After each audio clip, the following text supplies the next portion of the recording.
That's a good one. Why do I have to do this one? And C. Tantrums. Yes. Meltdowns. Yes. Great to have parenting expert Michelle McVittie, aka Mom the Manager, back on with us this morning, because if you have young kids, you've seen that, and dealing with that is difficult. Yeah. And how much is it on the parents?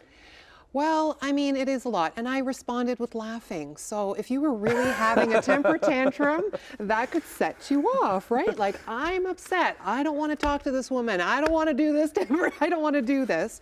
And it does happen. We have emotion. Emotion is okay, but the majority of us were not brought up with anybody holding space for our emotion. Stop crying. You're fine. You want something to cry about? I'll give you something to cry about. So what we learned was, I need to push this down. This isn't okay, or you're not hearing me, so I need to get louder. So it's a shift, and sometimes we can say, yes, tantrums are happening. Under 5 is normal. If they get their candy in the candy aisle, then that is on the parent because it's working. Right. When we talk about meltdowns, that's a little different. Okay, so those are two different things. Yes. Tantrum and a meltdown. Yes. Okay. Yes. Let's get to what's a meltdown then. So a meltdown is when they're dysregulated. They don't care if they have an audience. Maybe they're overstimulated.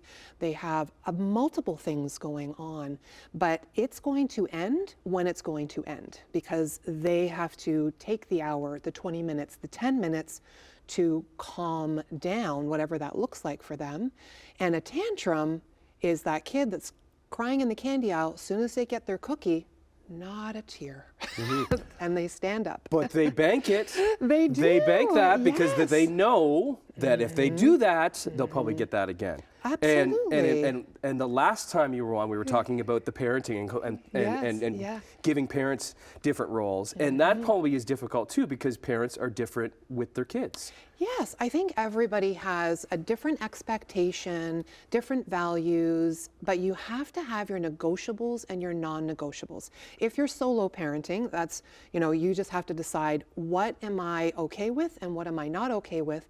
Because if you switch up the message, it's confusing. And if you've got a kid that said, yeah, but you let me sleep in your bed this one time, or you gave me the candy, I'm going to remember that and it's going to work. So I'm going to try every single time to see. And you just, and as parents, we just have to learn to say no. Yes, and tolerate that distress in us and notice that your child is upset. We can validate that and say, I know you really wanted the candy. We decided on 1, you're asking for 2, so they're both going away, and validate that. So how do we deal with meltdowns? So with both tantrums and meltdowns, we want to deal with compassion. They are, instead of thinking they're giving us a hard time, they're actually having a hard time. So we want to deal with it with compassion, right? We want to say, okay, I'm holding space for your emotion. What do you need from me? Because some kids want space, some kids want you close by.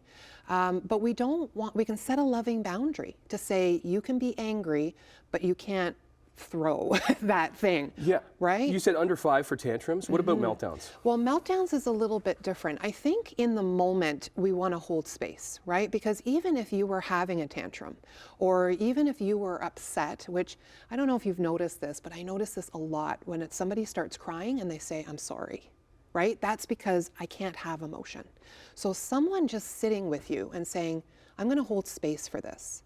Do you need a hug? Do you want to, we don't have to fix it. And just holding space, that is so powerful, helps them calm down, and then they can do their own problem solving. And you always help me calm down, the way you talk me through things so calmly, so nicely. Look, and I started off too big, and now I just sunk right in here. Calm. And that's right the same thing about my voice. She's yes. Like, you're so calming. Yeah, that's what I guess, I don't know, I have to learn to have that calming voice, and that yelling never really works out. So at Mom the Manager to follow you along, and momthemanager.ca, Michelle McVittie, Mom the Manager. Some great stuff right there. Have a great day. We'll see you tomorrow. Take care.